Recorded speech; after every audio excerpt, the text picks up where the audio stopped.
तर नमस्कार madam, RJ Harshada madam. बघूया आता काय काय मॅडम प्रश्न विचारतात. स्टे ट्यून आणि लगे रहो. तर नमस्कार मंडळी, पुन्हा एकदा नवीन व्हिडिओमध्ये नवीन दिवसाची सुरुवात नवीन व्हिडिओ. तर आज एक स्पेशल दिवस आहे. म्हणजे काय आहे की छोट्या पडद्यावरचा कलाकार म्हणजे नवीन मोठ्या ठिकाणी त्या ठिकाणी त्यांनी मला काल इन्व्हाइट केलं ना. आज म्हणलं आता घरातच होतो, चला म्हणलं तर जाऊन येऊया. तर काय विषय की एक मनापासून आनंद आणि सगळ्यांचाच आभार आहे, कारण की इथपर्यंत मला यायला तुमच्या सगळ्यांचं प्रेम लागलं. तर आता प्रेम लाभलं तर आता बघू. आता आणि त्यात कसं आहे, 4-5 दिवस घरातच थांबलो. राजस्थानवरून आल्यानंतर गावात जे थोडंफार शनिवारी पेन वाटून सेलिब्रेशन केलं. त्यानंतर मग जरा रानात जाऊन आलो. ही लोकलला इस्लामपूरला म्हणा, इकडे तिकडे आपल्या जवळच छोटं मोठं आपल्या मित्रांची इकडे तिकडे गाडी घेतली. आता काय आहे की ब्लॉग म्हणजे टाकावं वाटत होतं, पण त्याचा सस्पेन्स पण नव्हता आणि तसं ते म्हणजे बघण्यासारखं काय त्या गोष्टी पण नव्हत्या. रेग्युलर आपलं जसं सर्वसामान्य माणूस जगत असतो, एक मिडल क्लास मधला, बाबा ह्याची गाडी घ्यायची त्याची गाडी घ्यायची, तसंच मी 2-3 दिवसात मात्र सकाळपासून ते संध्याकाळपर्यंत म्हणजे 11 वाजल्यापासून ते रात्री 6 वाजेपर्यंत घर सोडत नव्हतं. एक तर कधीतरी घराकडे यायचं आणि त्यात आणि घरातनं बाहेर जायचं म्हणजे. आणि काय ह्याचा फायदा होतोय माहितीये का, एक तर भानगडी काही वाढत नाही, त्या खिशाला काही चाट लागत नाही. आणि दुसरी म्हणजे आणि एक म्हणजे कोणा चर्चेत कसला विषय कुठला भानगडीत येत नाही. त्यामुळे आपलं काम एक काम भलं ना आपण भलं. आता काय होतं की मी 2 रील टाकल्या. एक टाकली ती माझं एक स्वतःच्या अनुभवाची. तर थोडाफार मागं पुढे फायनान्शियल विषय होता, त्यामुळे तो दिवस त्यातच घ्यायला. प्रत्येक दिवस काही सारखा नसतो, तशातलाच ही दिवस. आणि आज असा एक दिवस आहे. आज आम्ही निघालोय कोल्हापूरला. बघू तर आता कसं होतंय, काय होतंय.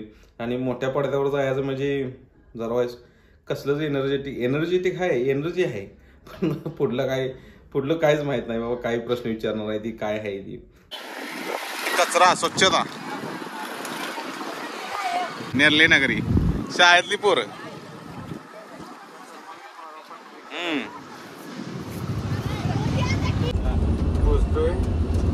पुष्पा भाई, हा पुष्पा 2 पुष्पा हे बघा आमचा पुष्पा. तर मंडळी, आम्ही आलेलो आहे धैर्यप्रसाद चौक, कोल्हापूर मधील रेडिओ सिटीला. पधारो सा 4 नंबर कुठे गेलं. म्हणजे ताराराणी सर्कलला उतरलो आणि त्यानंतर राईट साईडला 700 मीटरवरचं हे ऑफिस आहे रेडिओ सिटीचं. तर तिथंच आमचा एक छोटीशी मुलाखत आहे आरजे हर्षदा मॅडम. तर त्यांच्यासोबत जरा गप्पा गोष्टी वगैरे आणि इथपर्यंतचा प्रवास नक्कीच तुमच्यासोबत शेअर करतो. नमस्कार सर. तर आलो इथं आता मंडळी. बघू मॅडम काय काय प्रश्न विचारतात त्या प्रश्नांना आपलं फेस करायचं. आणि साहजिकच आहे की आता ही रेडिओ सिटी म्हणजे कुठल्या भागातून माणसं ऐकत असतील त्या सगळ्या प्रश्नांची उत्तरं छोट्या मोठ्या की माझ्या बुद्धीच्या मानानं मी देतो. तर बघू तर आता काय कसा विषय काय आहे. कारण काय आहे की थोडी दुखदुख पण आहे आणि थोडा एनर्जी पण आहे की बाबा हा ठीक आहे, आपला प्रवास चांगला व्हायला लागलाय. तर नमस्कार मॅडम, आरजे हर्षदा मॅडम. हाय, हॅलो, नमस्कार, very good evening. Kolhapur radio city 95 FM तुम्ही ऐकत आहात. आणि जसं तुम्हाला माहितीच आहे, एव्हरी सॅटर्डे आपल्याकडे गेस्ट येतात आणि वेगवेगळ्या क्षेत्रातले ते असतात आणि त्यांच्याबद्दलची आपल्याला बरीच सगळी माहिती कळते. सो आज सुद्धा असेच एक स्पेशल गेस्ट आपल्यासोबत आहेत. ते कोण आहेत, काय करतात आणि ह्या सगळ्या फील्डमध्ये कसे काय आले, त्यांच्या आपण स्टाईलमध्ये त्यांच्याकडून ऐकूयात. Hello, welcome to this show. नमस्कार मॅडम, सगळ्यांचं हार्दिक स्वागत. सध्या माझं नाव म्हणजे स्वप्नील कुंभार आणि सोशल मीडियावरलं नाव म्हणजे ट्रॅव्हल स्टार 0909. तर इथं तुम्ही मला संधी दिली त्याबद्दल तुमचा मनापासून आणि रेडिओ सिटीचा खूप खूप आभारी आहे. कारण की छोट्या पडद्यावरून अशी मोठी संधी मिळत्या, ते आम्ही खूपच भाग्यवान समजतो स्वतःला. नाही, आम्हालाही छान वाटलं की तुम्ही आज वेळात वेळ इकडे आलेले आहात. आणि तुम्हाला तसं तुमचं बिझी शेड्यूल आहे, वेळ मिळत नसेल इतर सगळ्या गोष्टींसाठी. होय 100%. नक्कीच मला ऐकायला आवडेल की काय काय गोष्टी तुमच्या चालू असतात, तुम्ही काय करता तुमच्या फील्ड बद्दल. आता पहिल्या जिथं मी कंपनीत होतो तिथं ड्युटी खूपच हार्ड होती. त्यानंतर मग म्हणजे जवळजवळ एक 10 वर्ष झालं मी या ट्रान्सपोर्ट लाईन मध्ये. पहिल्या ट्रक व्यवसायात होतो आणि आता एक 5-6 वर्ष झाली टुरिस्ट लाईन मध्ये. बरं. तर सुरुवातीला काय ब्लॉगिंगचा वगैरे नव्हता ना, म्हणजे 1 वर्षापूर्वी ही चालू केलेली. Okay. म्हणजे हा 1 वर्षाचा प्रवास आहे पूर्ण. हा. तर 1 वर्षात माणसांचं प्रेम भरपूर मिळालं, सगळ्या गोष्टी मिळायला लागल्या. मग त्यानंतर कालांतरानं कंपनी मी चेंज केली. बरं. कंपनी चेंज कशासाठी केली तर काम प्लस सोशल मीडिया. Okay. त्यानंतर मग चांगलं प्रेम भेटायला लागलं माणसांचं. हळूहळू युट्यूबला चांगलं व्ह्यूज वाढायला लागलं. हा, हा. मग हळूहळू प्रवास तसा चालू झाला ना. आता बऱ्यापैकी आपले तुम्ही बघतायसाच की इंस्टाग्रामला 50,000 सबस्क्रायबर, 50,000 फॉलोअर्स आणि युट्यूबला 21,000 सबस्क्रायबर अरे कम्प्लीट वा, झाले. क्या बात आहे, कॉंग्रॅच्युलेशन्स. आणि तुमची ही प्रगती अशीच होत राहो. मला म्हणजे मी पण तुमचं जेव्हा इंस्टाग्राम अकाउंट बघितलं, त्याच्यावरचे काय काय व्लॉग जेव्हा स्क्रोल केले, तेव्हा खूप अशा वेगळ्या वेगळ्या गोष्टी मला पण बघायला मिळाल्या. काही मोटिवेशनल थॉट्स तुम्ही सांगता, 100%. तुमचे अनुभव सांगत असता आणि फार लांब लांब पर्यंत तुमचे म्हणजे एक प्रवास असतो. ड्रायव्हिंग करता तुम्ही आणि एका वेळेस नाही म्हटलं तरी त्या बसमध्ये 70 ते 80 तरी कमीत कमी लोक असतील. त्या सगळ्यांची जबाबदारी एकट्या तुमच्यावरती असते. 100%. मला खरंच विशेष वाटतंय. म्हणजे आता पण जसं तुम्ही मगाशी सांगितलं की कंटिन्युअसली तुमचे काम चालू आहे. सकाळी 7 ते रात्री 9:30, सकाळी 6 ते संध्याकाळी 9:30 ते 10. बापरे. मग हे रोज जे रुटीन तुमचं ठरलेलं आहे, कधी असं कंटाळा येत नाही का की आता नको, बास, सोडून देतो, असं कधी वाटलं नाही का? नाही, पहिल्यापासून मॅडम म्हणजे कॉलेज लाईफ पासून आमचे वडील ऑलरेडी कंडक्टर होते. त्यामुळे प्रवास हा आमच्या पहिल्यापासून घराण्याला, म्हणजे वडील कंडक्टर असल्यामुळं सुट्टीच्या दिवशी आपल्या वडिलांच्या संग जायचं. आणि त्यामुळेच ड्रायव्हिंगचं पहिल्यापासूनच मी दिवाण आहे. म्हणजे आवडतं मला ड्रायव्हिंग करायला. दररोज काही ना कुठली तरी गाडी माझी मला ती चालवली. लहान मुलांना पाळण्यात जन्मल्यानंतरच गाडी ही भेट दिली जाते. तुम्ही असं मग कितव्या वर्षी शिकलात गाडी चालवायला? गाडी चालवायला बघा मॅडम, मी ऍक्च्युली पहिल्यांदा मी 4 व्हीलर शिकलो 2011ला. 2011ला 4 व्हीलर शिकलो. त्यानंतर मग हळूहळू आमच्या चुलत्यांचा ट्रक होता. मग कॉलेज करत करत आपलं त्याच्यासोबतच आपलं अनुभव घेऊया. मग कालांतर व्हायचं, शिकत गेलो. ट्रक वगैरे व्यवस्थित शिकलो. दूध संघाच्या टँकरवर मी थोडे दिवस काम केलं. त्यानंतर मग स्वतःच ट्रक घेतलं, ती सगळा अभ्यास केला. म्हणलं यात ना फायदा ना तोटा. मित्रमंडळीने वगैरे दिलदर्या असे काही गोष्टी होतात. हा, नाही, मदत पण केली आणि बॅकफुटला पण नेला त्यांनी. मग त्यानंतर मग आपलं टुरिझम लाईन मध्ये आलो मी.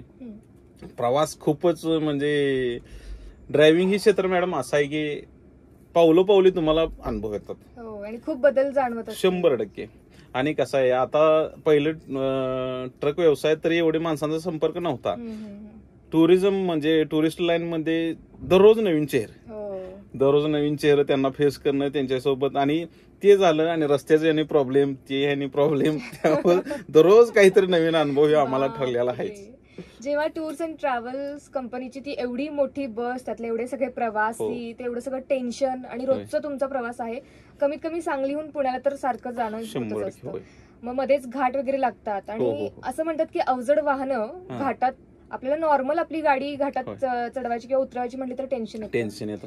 एवढी मोठी बस किंवा जास्त चाक असणारी वाहनं कसं काय तुम्ही करता? म्हणजे का तुम्हाला असं इझी वाटतं का, तर सवय झाली आहे? नाही मॅडम, एक तुम्हाला आमच्या क्षेत्रातलं एक वाक्य आहे, तुम्हाला सांगतो की मोठी गाडी चालवताना माणसाची रस्त्याला नजर मिळली पाहिजे. नजर मरणे म्हणजे काय की बाबा आता येणाऱ्या संकटांना कसं फेस करायचं आणि बाबा ह्या टायमिंगला कुठं ब्रेक धरायचा, कुठं गिअर शिफ्ट करायचं, हे सगळ्या गोष्टी त्याच्यावर रिलेटेड असते. त्यामुळे त्याला नजर मरणे म्हणतात. की घाट सेक्शन असू दे, प्लेन रोड असू दे किंवा इतर सिटी लेवलला असू दे. आणि कसं आहे की एक माझ्या अनुषंगानं तर मी जे माझा दृष्टिकोन आहे की 180 डिग्री मध्ये आमचं पूर्ण नजर असते की बाबा कुठनं कसं काय येतं. आणि आता नाव न घेण्यापेक्षा काही सिटी अशा आहेत की तिथं जर का माणसानं ड्रायव्हिंग केलं तर 100% माणूस पृथ्वी तलावावर कुठेही ड्रायव्हिंग करू शकतो. अशा सिटीतून आम्ही प्रवास केलेला. इकडे केरळला असू दे, महाराष्ट्रातल्या 2-3 सिटी आहेतच, तुम्ही बघताय ट्रॅफिकची समस्या किती काय किती. मग ह्याच्या अनुषंगावरच हे पूर्ण अभ्यास म्हणजे अनुभव कुठं कामी पडतो काय सांगू शकत नाही. आणि राहिला विषय जबाबदारीचा, तर ज्यावेळेस मी ड्रायव्हिंग करतो, आता हे सोशल मीडिया हे आत्ता ऍक्टिव्ह झाले. तर पहिल्यापासूनच की माझं ड्रायव्हिंग शांत, टायमिंग तर कव्हर करायचंच, फक्त सिटी लेवलला असू दे किंवा इतर गर्दीच्या ठिकाणी मी गडबड अजिबात करत नाही. शांत आणि ट्रॅफिक जरी लागलं तरी जावा तुम्ही आपलं आम्ही आधी मागच्यानं पुढे जाऊ दे, मग आपण जाऊयात 100%. निवांत. फक्त काय आहे की आपल्या महाराष्ट्रात असू दे, इंडियामध्ये असू दे, रूल्स कोण फॉलो करत Follow नाही. करत नाही. इथे तर असं वाक्य मी ऐकलं एक जणाकडून, तर रूल्स असतातच तोडण्यासाठी. हो हो हो, हे 100%. बऱ्याच जणांचं एक मत आहे. त्यामुळे- 100%. आणि जसं तुम्ही म्हणाल की रोजचे प्रवासी तुम्हाला खूप वेगळे वेगळे होय होय भेटतात. होय. काय अनुभव आहे प्रवाशांसोबतचा? अशी कधी ओळख किंवा मैत्री का तुम्हाला पण ते समजून घेतात का तुमच्यावरतीच काही ना काहीतरी बोलतात किंवा काय, कसा अनुभव आहे? शक्यतो करून मॅडम मी आता जवळजवळ बघा माणसांचं बॅड अनुभव म्हणजे जी आपण एक्सप्रेशन म्हणतो ते माझ्याबद्दल तरी ड्रायव्हिंग करताना तरी काय आलं नाही. कारण की मी असं ड्रायव्हिंग करतो की बाबा आपण बसलोय ना, आपल्याला कुठला त्रास होणार नाही. आणि मागचे सगळे लोक हो. डोळे बंद करून तुमच्यावर विश्वास ठेवू शकतात. आरामशीर एवढा अनुभव आहे की पहिला मी स्लीपरला होतो आणि आता सीटरला आलो. एक 3 वर्ष स्लीपरला म्हणजे नाईट ड्राईव्ह केली, त्यानंतर ही डे ड्राईव्हला माझा हे प्रवास आहे. तर पहिल्यापासूनच की आता हे अनुभव हे जो मी पब्लिक सोबत शेअर करतो इंस्टाग्रामवर असू दे किंवा सोशल मीडियावर असू दे, तर हे अनुभव सर्वसामान्य जी प्रवास करणारी माणसं आहे त्यांच्यातूनच मी घेतलेला आहे. की दररोज एक जरी माणूस पुढे येऊन बसला तर ते साहजिकच आहे की कुणाला कुठलं टेन्शन असतं माहित नसतं. मग तुमच्या गप्पा रंगतात हो, का हो, त्या हो. अनोळखी 100%. प्रवाशांसोबत? 100%. आता कसं आहे की एक नाईट ड्राईव्हला एक धरून चाला की तुम्ही संध्याकाळी काहीतरी टेन्शन मध्ये आहे किंवा समोरून बसलायचा, फ्रंट सीटला कंडक्टर सीट मोकळीच असते आमची, कंडक्टर झोपायला गेलेला असतो. मग त्यावेळेस तुम्हाला बघू वाटतं समोरचा नजारा काय, मग ही गप्पा गोष्टी रंगत जातात आणि ह्याच्यातूनच मग तुमच्या बोलत बोलत बोलत बोलत बोलत ओळख होते. मग मी चालू केलं की मग हळूहळू डिस्कशन वाढत जातं. मग ह्या सगळ्या प्रत्येकाचा दररोज नवीन, प्रत्येक जण दररोज नवीन आणि ह्याच्यातूनच मग ते ऍक्सेप्ट करायचं, त्यातनं मग थोडंफार मागं पुढं जोडायचं. हे असं होत नाही का की आता असं म्हणतात की ड्रायव्हिंग सीट किंवा ड्रायव्हर जिथे बसलेले असतात त्याच्या साईडचा माणूस त्याने झोपू नये बाबा, त्याने गप्पा माराव्यात कायम काहीतरी. मग तुम्हाला कसे अनुभव येतात जेव्हा फ्रंट सीट वरती वेगळे रोज प्रवासी असतात तेव्हा? आता एक आमचं एक ठराविक शेड्यूल आहे. म्हणजे मी जरी बस लाईन मध्ये असलो किंवा इतर सर्वत्र, म्हणजे ठीक आहे बाबा, आता कंपनी पॉलिसीज कशा आहेत की बाबा तुम्ही ठीक असाल तरच तुम्ही ड्युटी चालू करा. आता काय आहे की ज्यावेळेस आम्ही स्टेअरिंग हँडलिंग करत असतो, जास्त ड्युटी झाली तर मग तो प्रॉब्लेम येतो की बाबा झडप येणे, झोप येणे. शक्यतो करून मी सगळ्यांना सांगू इच्छितो जे ड्रायव्हर भाऊ आपले काम करतायत, तर स्वतःचा जीव धोक्यात घालून कुठेही प्रवास करू नका. कारण की असा विषय आहे की जीव हा एकदाच आहे, गाडी तुम्हाला डबल मिळू शकते आणि काय सगळं जिथले तिथं जातो तो फक्त स्वतःचा जीव. सांगायचं तात्पर्य एवढंच आहे की स्वतःचा फिटनेस असेल तरच तुम्ही ड्युटी जावा. आणि माझं पण तिचं असतं की ज्यावेळेस मला खरंच खूप थकवा आला त्यावेळेस मग मी डायरेक्ट सांगून टाकतो की मला नाही जमत. आपण हे 2-4 गेले दिवसात बघतोय की खूपच ऍक्सिडेंटचं प्रमाण वाढलंय आणि त्यातल्या त्यात तर सारख्या अशा गोष्टी ऐकायला मिळतात की अवजड वाहनं जी चालू आहेत तर त्यांचाच ऍक्सिडेंट जास्त होतोय. तर कशामुळे होतोय? त्यात मेन ड्रायव्हरची चूक असते का कधी कधी खरंच बसमध्ये पण बिघाड झालेला असतो? काय वाटतं, तुमचं काय मत आहे यावर? ह्या आता जे तुम्ही बघताय की कुर्ल्यात परवा दिवशी झालं, परत बेंगलोरमध्ये पण झालं.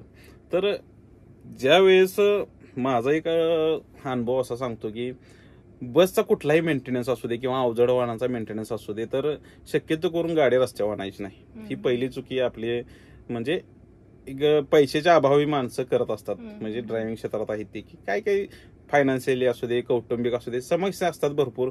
त्या अनुषंगानं बाबा चालवायला जातात आणि असे काहीतरी अपघात होतात. ही त्याला मूळ कारण. दुसरं कारण म्हणजे मेंटेनन्स. म्हणजे बस असू दे किंवा प्रायव्हेट एखादे ओनर असू दे, ट्रक लाईन असू दे, तर मेंटेनन्सच्या बाबतीत माणसं खूपच कमी आहेत. ओके, म्हणजे रेग्युलरली त्या गोष्टी होत नाहीत. नाही त्या होत. वेळच्या वेळी ज्या गोष्टी बस एकदम चेक करायला पाहिजे, टायर असतील, गिअर असतील, ब्रेक असतील. हो 100%. आता मी युट्यूबला हे पहिले सगळं पोस्ट केले ते व्हिडिओ की बाबा गाडी ज्यावेळेस तुम्ही चालू करता त्यावेळेस कुठली प्राथमिक तुम्हाला ती गरज आहे की बाबा काय काय चेक करायला लागतं, या गाडी रोडवर आणते वेळेस काय काय पॉलिसीज असतात ते तुम्ही स्वतः आधी शिका. हा, म्हणजे 4 व्हीलर असू दे किंवा मोठी गाडी असू दे, या सगळ्या मी गोष्टी ऑलरेडी व्हिडिओमध्ये सांगितलेल्या आहेत. अजून एक मुद्दा असं म्हणतात बरेच जण बरं का, की अवजड वाहनं चालवत असताना तुम्हाला खूप टेन्शन असतं, प्रेशर असतं एक वेगळ्या लेवलचं. 100%. तर त्यासाठी म्हणून अल्कोहोल वगैरे घेतलं जातं आणि मग ऍक्सिडेंट होतो, हे खरं आहे का? आणि एक तुम्हाला सांगतो आता, बऱ्यापैकी माणसांचा न्यूनगंड असा आहे की ड्रायव्हर म्हणजे व्यसनी माणूस. तर खरं सांगायचं म्हणजे एक मोजकेच हातावर मोजण्याजोगतीच ह्या फील्डमध्ये आहे ती खराब आहे ती, ती सोशल मीडियावर एवढे ऍक्टिव्ह आहे ती की विचारूच नाही. म्हणजे त्यांच्या एका वाक्यामुळे सगळ्यांच्याकडे बघण्याचा दृष्टिकोन तसा होतो. आता असे पण आहे की आपल्या आसपास तुम्ही बघतायसा की कौटुंबिक जबाबदारी खूप सांभाळणारी, त्यांची मुलं चांगल्या पोस्टला आहे ती, अशी सुद्धा ड्रायव्हर लोक आहेत. मग त्यांच्याबद्दल असं बोलणं तर मग ती म्हणणार ह्याच्या एका परीक्षा घेतो. आता राहिला विषय अवजड वाहनांचा, तुम्हाला एक सांगतो. आता आम्ही ज्या फील्डमध्ये आहे तर ट्रक असू दे, बस असू दे, जास्त ड्युटी हार्ड झाली. आता बाहेरच्या देशातनी कसं आहे की 9 तास ड्युटी तुम्ही करायची, कारण की एकतर अवजड वाहन असं आहे की वेळोवेळी पावली त्याला सेफ झोन मध्ये असू दे किंवा चालू झाल्यापासून ते संपेपर्यंत पोहोचेपर्यंत व्यवस्थित प्रवासी असू दे किंवा मालवाहतूक असू दे ते पोहोचवायला लागतं.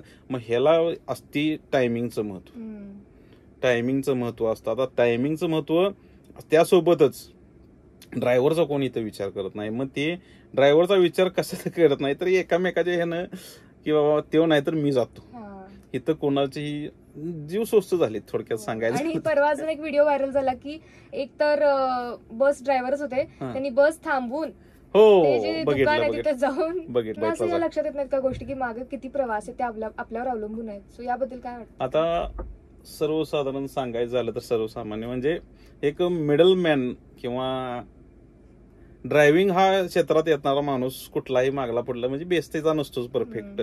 क्वचितच एखादा असतो की बाबा मायासारखा त्याला नाद असतो. तर ते जे व्हिडिओ मी पण बघितला ते व्हिडिओ, तर काय कोणाचा माइंडसेट कसा असतो किंवा काहीतरी ड्युटी संपणारी असते, कोणा मित्रांना किंवा सांगितलेलं असते बाबा घेऊन ये, रनिंग मध्येच आहे. आता ह्याची पार्श्वभूमी मला पण काही माहित नाही, मी आपला बोलता बोलतोय नाही, परत पब्लिकचा आणि माझ्या प्रेशर येणार की बाबा हिनं सपोर्ट दिला म्हणून त्याला. 100% तिची पण चुकी असू शकते की ऑन ड्युटी असल्यावर तुम्ही ड्रिंक वगैरे काही करू शकत नाही. आणि तशा पॉलिसीज पण आहेत. आरटीओच्या नियमात कसं आहे की ज्यावेळेस तुम्ही पब्लिक ट्रान्सपोर्टमध्ये काम करत असता त्यावेळेस पहिली प्रायोरिटी ही पब्लिकला असते. बाबा तुमच्या मागं 40 सरासरी आता 43ची कॅपॅसिटी असते. 43 म्हणजे 43 माणसं तुम्ही प्रवासी घेऊन जात आहात, तर पहिली ती जबाबदारी ड्रायव्हरची जबाबदारी पहिली ती असते. ही ज्यांना माहित असते ते असल्या चुक्या वगैरे काही करत नाही. आणि जे बाबा खरंच मला करायचंच नाही ना आपलं मन मारून करतोय ते मग असले पावलं उचलत असतात. खूप महत्वाची गोष्ट तुम्ही शेअर केलीत. आणि इव्हन तुम्ही सुद्धा तुमचा प्रवास राज्य म्हणजे आहे, बाहेरच्या राज्यात पण तुम्ही जाता, मग तिथल्या लोकांचा कसा तुम्हाला अनुभव येतो काय? आपल्या महाराष्ट्राच्या व्यतिरिक्त विचार करायला गेलं तर बाहेर प्रवास करताना पहिलं खूपच दमणूक होती. कारण की एकतर डॉक्युमेंट स्ट्रॉंग नसते तीच 100% असलं. आणि केरळ राज्यासारखं मी ज्यावेळेस ट्रक लाईन मध्ये होतो तर केरळ स्टेटमध्ये असं आहे की बाउंड्रीवर तुमची सगळी चेकआउट होतं, सगळे डॉक्युमेंट्स तुमचे. त्यानंतर अजून सुद्धा तसंच आहे. त्यानंतर मग तुम्ही आज प्रवासात कुठेही, फक्त एक आहे केरळमध्ये आत सिटीत असू दे किंवा आत पूर्ण राज्यात कुठेही पोलिसांचा वगैरे त्रास नाही. का तर सुरुवातीला सगळे तुमचं चेकअप करते ती डॉक्युमेंट्स असू दे, तुमचे लोड किती आहे गाडीत किंवा तुम्ही 100% जेवढे डॉक्युमेंट्स आहेत तेवढे 100% चेक करतात आणि त्यानंतरच गाडी सोडतात. असं पॉलिसीज केरळ राज्यात आहे. इकडे महाराष्ट्रात पण आहे का सेम असं का नाही? महाराष्ट्रात बघायला गेलं तर बाउंड्री आहे त्याचं ऑलरेडी, पण आता तिथलं मी काय सांगू शकत नाही. तिथं अजून तुम्ही पोहोचलेले नाही आहेत कधी कधी वेगळ्या ठिकाणी. ओके. तर म्हणजे खूप वेगळ्या शहरातला, वेगळ्या राज्यातला रोजचा प्रवास तुमचा वेगळा, रोज प्रवासी वेगळे भेटतात. मग त्यातून कधी अशी खास मैत्री वगैरे झाली, असे काही किस्से आहेत ना? भरपूर आहेत ऑलरेडी. काहीतरी नवीन शिकायला पण मिळालं असेल तुम्हाला? हो. आता मॅडम तुम्हाला एक किस्सा सांगतो. मी दुबईला जाऊन आलो, परत राजस्थानला जाऊन आलो. तर तिथं जाऊन बोलत बसायचं की बाबा तुझं काय आहे कसं आहे ती त्याच्या भाषेत. म्हणजे मी ते व्हिडिओ मध्ये अपलोड केलेला आहे की आणि काय आहे की बोलका स्वभाव असल्यामुळं त्याचा फायदा सुद्धा होतो. बरोबर आहे. आणि समोरचं जागरूक होतं की बाबा खरंच हे सोशल मीडियावर खूपच ऍक्टिव्ह आहे, ह्याचा मला खूप फायदा होतोय. तुमचे फॉलोअर्स पण वाढत असतील त्या हो निमित्ताने. हो हो हो. आणि आता मी दुबईत सुद्धा गेलेलो, एकटाच गेलेलो, बरं. एकटाच जाऊन आलो. मला लय जणांनी विचारलं एकटाच जाऊन कसं काय आला. हा. दुबई शहर फिरण्यासाठी लय सोपं आहे. बरं. डायरेक्ट म्हणजे जो प्रवास मी पूर्ण टाकलेलाच आहे युट्यूबला. काय आहे की बोलका स्वभाव असल्यामुळे थोडंफार इंग्लिश येतं या, ह्याचा फायदा तिथं मला झाला. अरे वा. आणि तिथं माझे आपले कोल्हापूरचे आणि साताऱ्याचा खटाव तालुक्यातील एक माझा मित्र अशी इंस्टाग्रामवरूनच ओळख झाली. बरं. वा वा. म्हणजे अशी बाहेरच्या शहरात पण तुमच्या अशा ओळखी होत हो आहेत. हो हो. आणि याचा तुम्हाला जास्त फायदा होतोय सोशल मीडियाचा जास्त फायदा होतो. आणि काय आहे की माझं ब्लॉग तुम्ही बघा की मी चुकीचा काय संदेश देत नाही. बाबा दररोजच्या कंटाळवाण्या प्रवासातून छोटस स्मित हास्य एखाद्याच्या चेहऱ्यावर आणणं ही माझी थोडकीशी कला आहे. बरं. आज तुम्ही बघताय की एक मिडल क्लास वर्ग आपल्या इथं भरपूर आहे. म्हणजे अप्पर लेवल, लोअर लेवल आणि मिडल मॅन म्हणजे काय की दररोजचा गरजा भागवून थोडेफार पैसे जपणारा माणूस. आणि ह्याला जी कष्ट येतं, ज्याला फेस करायला लागतं काय काय गोष्टींना, दररोजच्या समस्या असू दे, त्या कौटुंबिक असू दे, सामाजिक असू दे, ह्या स्तरातील ज्या समस्या आहेत त्याच मी सोशल मीडियावर हसत खेळत मांडत असतो. काय होतं की एखाद्या दिवशी आपण कुठेतरी गावाला वगैरे जाऊन आलो तर जे ड्रायव्हिंग करणारे व्यक्ती असतात ते खूप कटकट करतात, चिडतात, त्यांची राग होते कारण सवय नसते आणि थकतो माणूस एवढं लांब पर्यंत ड्रायव्हिंग करून. तुमचा तर गेले 10 वर्ष हा प्रवास चालूच आहे, एकही दिवस न थकता. तुमचं मोटिवेशन काय आहे? माझं मोटिवेशन म्हणजे एक सर्वसामान्य की बाबा आपण नवीन दिवस चालू झाला की आपल्याला काहीतरी नवीन बघायला मिळते. दररोजचा उजडणारा दिवस आपल्यासाठी काहीतरी नवीन प्रेरणा घेऊन येतो. हेच माझं मोटिवेशन की आज काहीतरी होणार आहे 100%, चांगला असू दे किंवा वाईट असू दे, आपल्याला फक्त त्या गोष्टींना फेस करायचं आहे. हे मी ऍक्सेप्ट केले की येणाऱ्या संकटांना तोंड देणे. त्यामुळं कायमस्वरूपी हसरा खेळता स्वभाव कंटिन्यू मी आपला चालू असतो माझा. नक्कीच. खूप आज वेगळ्या वेगळ्या गोष्टी ऐकायला मिळाल्या की एक ड्रायव्हर व्यक्ती पण कसे जगतात त्यांचं आयुष्य, त्यांना येणारे चॅलेंजेस, प्रेशर, ते कसे मोटिवेट होतात, रोजचे प्रवासी. तुम्हाला कसं वाटलं आज इकडे येऊन? इथं म्हणजे सोने पे सुहागन म्हणला तर काही अवघड ठरणार नाही, कारण की तुमचा एवढा मोठा प्लॅटफॉर्म आहे आणि त्यात मी एक छोटासा कलाकार आहे आपला गाव लेवलचा. तुमचं काम खूप मोठं आहे आणि महान आहे सगळ्या पब्लिकसाठी. आणि इथं खरंच मनापासून तुमचा खरंच ऋण आहे, कारण की अशी संधी माझ्या आयुष्यात ही पहिल्यांदाच आली. अरे वा. त्यामुळे जास्त आनंद होतो. एक्साइटिंग आनंद वगैरे या सगळ्या गोष्टी आहेत ते आता कसं आहे की केल्याने होत आहे, आधी केलेच पाहिजे. ही एक छोटीशी मन इथं सगळ्यांना. आणि एंड ऑफ काय म्हणायचं त्याला, ती अंत असते प्रारंभ, तशातला ही एक जिवंत उदाहरण. की आता परवा दिवशी मी माझं 50,000 फॉलोअर्स कम्प्लीट झाले, त्याबद्दल मी गावात पेन वाटलं ते शाळेत, मराठी शाळेत. हो. आणि काय आहे की पहिल्यापासून ऑल वेल एज्युकेटेड आहे, पण पहिल्यापासून ड्रायव्हिंगचा नाद असल्यामुळे इकडे तिकडे वगैरे. आणि आज बघतोय मी की 10,000 सबस्क्राईब फॉलोअर्स असू दे किंवा 20,000 असू दे, तर असा उपक्रम कुणी राबवला नाही. म्हटलं काहीतरी जगाच्या वेगळं काहीतरी करावं. मला अजून एक विचारायचं, म्हणजे सहज आठवला हा प्रश्न की बऱ्याच वेळा मी जेव्हा ट्रॅव्हल करते आणि तो रूट असतो 10 किंवा 12 तासांचा, आपल्याला सांगलीहून औरंगाबादला जायचंय किंवा नाशिक पर्यंत जायचं असेल, तर एक 2 ते 3 ठिकाणं ठरलेली असतात किंवा कधी कधी एकच ठिकाण तर थांबते गाडी थोड्या वेळासाठी, सगळे लोक फ्रेश वगैरे होतील किंवा कुणाला काही खायचं प्यायचं असेल तर. नंतर जी गाडी स्टार्ट होते तर त्या लोकेशनला जाऊनच पोहोचते. पण बऱ्याच सगळ्या ज्या प्रवासी महिला आहेत तर त्यांना बाथरूमला वगैरे जायचं असतं, कधी कधी खूप मोठे प्रॉब्लेम येतात आणि त्यांना ऑकवर्डनेस असतो, त्यामुळे ते तुम्हाला पटकन म्हणू शकत नाही की गाडी थांबवा. सो याबद्दल तुम्हाला काय वाटतं, किंवा तुम्ही ड्रायव्हिंग करताना गाडी थांबवता का वगैरे? तर सगळ्यांनाच एक सांगू इच्छितो की 100% नाईट संध्याकाळचा प्रवास असेल तर तुम्ही डायरेक्ट ड्रायव्हरला जाऊन सांगायचं की बाबा जिथं पंप असेल, जिथं सेफ्टी जागा असेल तिथं थांबवत जा. 100% ड्रायव्हर कुठले असू दे थांबवतात, सहकार्य 100%. एखादा असतो मग त्याला आपला सोशल मीडिया आहेच. बरोबर. म्हणजे महिलांनी पुढाकार घेणं गरजेचं 100%. आणि एक सांगायचं महिला वर्गांना एक चांगला संदेश आहे की तुम्ही एवढा कॉन्फिडन्स बघा की आपण बोलू शकतो. बरोबर. आपण बोलू शकतो, हा कॉन्फिडन्स कुठेही असू दे बघा, काय होत नाही काय नाही. आणि सगळ्यात मोठं शस्त्र म्हणजे सोशल मीडिया. एक रील माणसाचं आयुष्य उद्ध्वस्त करू शकते, किंवा अशातलं आयुष्य बनवू पण शकते. खरंच आहे हा.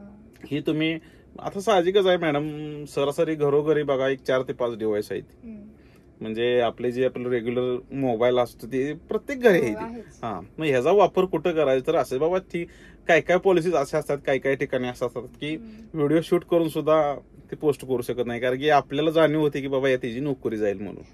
किंवा हे पण होतं की आता बरेच सगळे असे व्हिडिओ, आता विषय निघालाच आहे, तर काही जणी जे आहेत तर त्या मोबाईल शूट करतात. हो. बरेच सगळे ड्रायव्हर वाद घालतात हो. प्रवाशांशी, असा पण एक विषय होतो. होत. तर खरंच ते ड्रायव्हर चिडलेले असतात, वैतागलेले असतात म्हणून ते वाद घालतात का त्यांची पण काही बाजू असते, काय वाटतं? आता कसं आहे मॅडम, प्रत्येक वेळेस ड्रायव्हर चुकतो, पब्लिक चुकतं, प्रवासी चुकतात.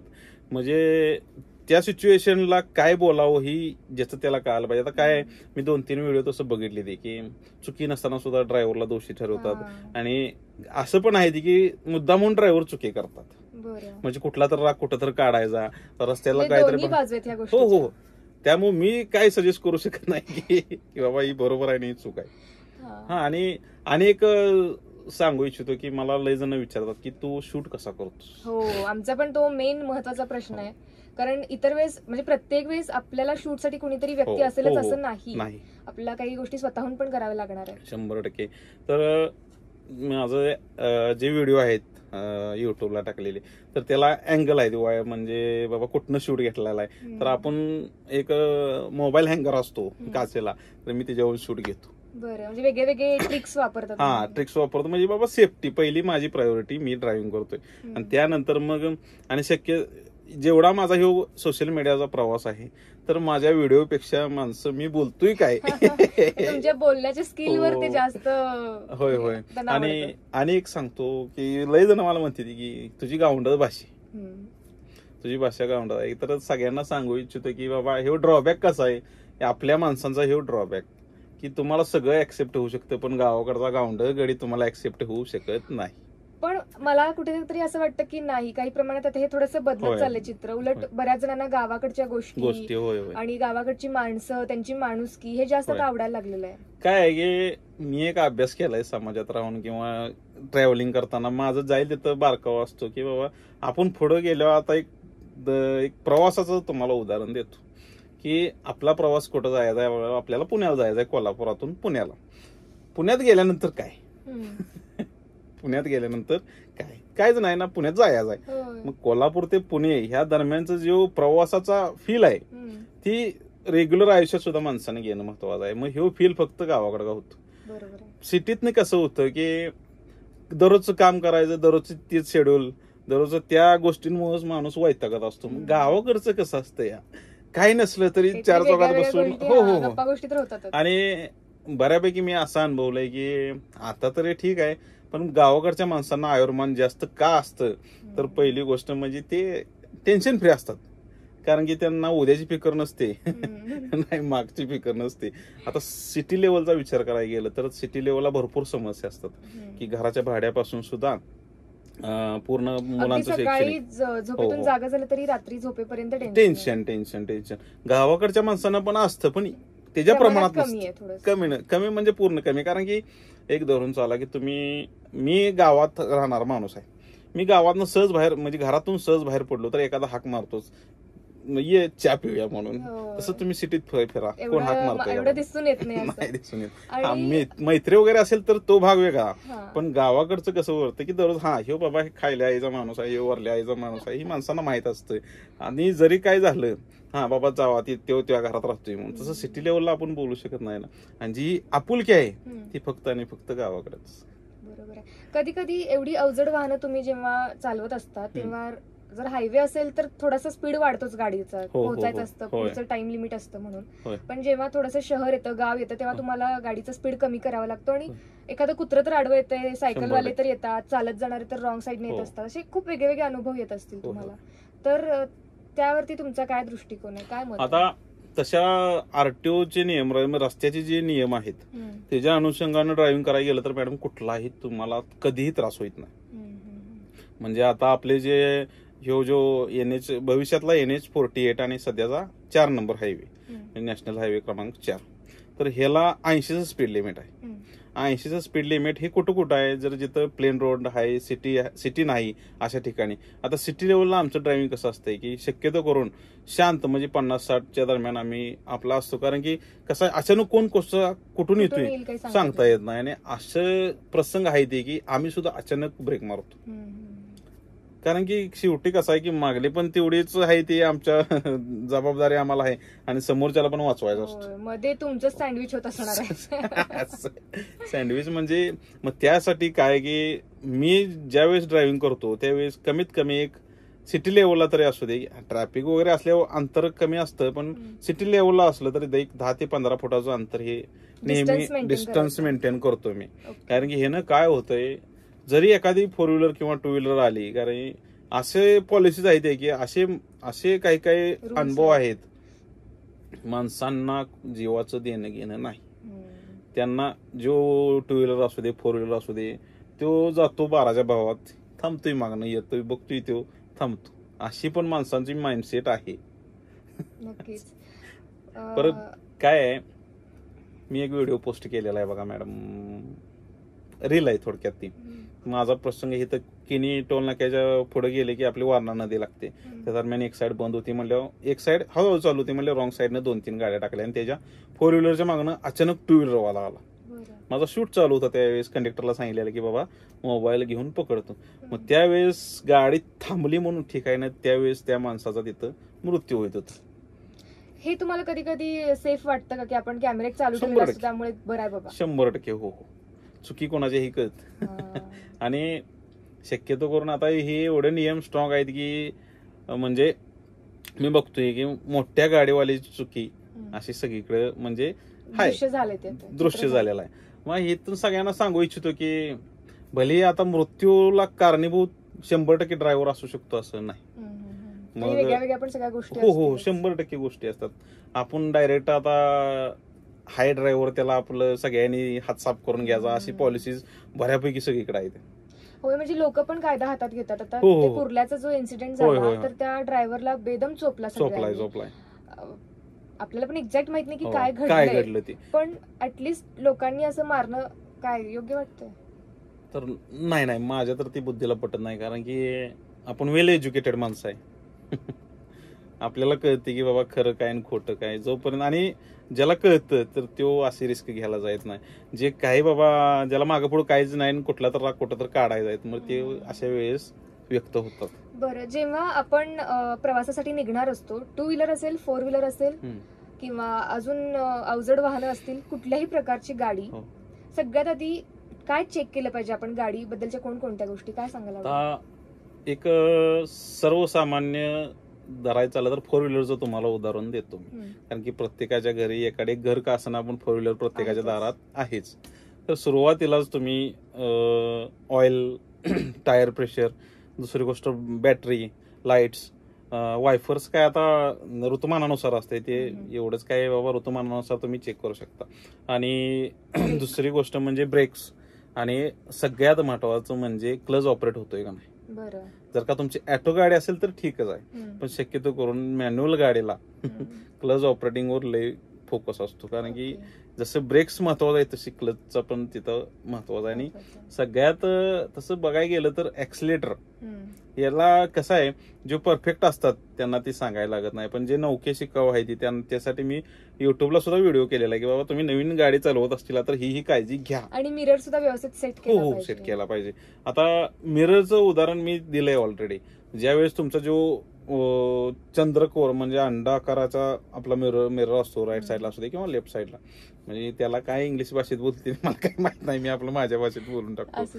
तर ज्या वेळेस तुम्ही सेट करता तर त्यावेळेस कमीत कमी आपली गाडी आहे तिथून 40 ते 45 डिग्रीवरला माणूस दिसला पाहिजे असं सेट करायचा, राईटचा असू दे किंवा लेफ्टचा असू दे. काय वेळेस काय होतं मी बघितलंय की एकच माणूस दिसेल एवढाच सेट असतो, आणि त्यामुळे बऱ्यापैकी आरसा सेटिंग नसल्यामुळे सुद्धा अपघात टर्निंगला असू दे किंवा मागणं ओव्हरटेकिंगला असू दे असे अपघात होतात. तर ही सगळी आपण काळजी घेणं गरजेचं आहे. नक्कीच. थँक्यू सो मच तुम्ही इकडे आलात आणि बऱ्याच सगळ्या गोष्टी सांगितल्यात. या सगळ्या गोष्टी नक्कीच व्ह्युअर्सना हेल्पफुल ठरतील. So once again thank you. आणि एक छोटेसे मोठ्या पडद्यावर बोलतो, काही चुकी झाली असली तर माफ करा. कारण की एक माझ्या डोक्याला जी मला योग्य वाटेल ते मी बोललोय, त्यात मग काय मागं पुढे चूक झाली असलं तर आपलं माफी असावी. धन्यवाद मॅडम. थँक्यू. तर मंडळी, कसा वाटला व्हिडिओ आवडला तर लाईक करा, शेअर करा, सबस्क्राईब करा. आणि सगळ्यांचाच म्हणजे रेडिओ सिटीचा असू दे किंवा सगळ्या तुमचा प्रेमाचा असू दे, की सगळ्यांचाच मनापासून आभार आहे की छोट्या पडद्यावरचा कलाकार आज मोठ्या पडद्यावर लागला.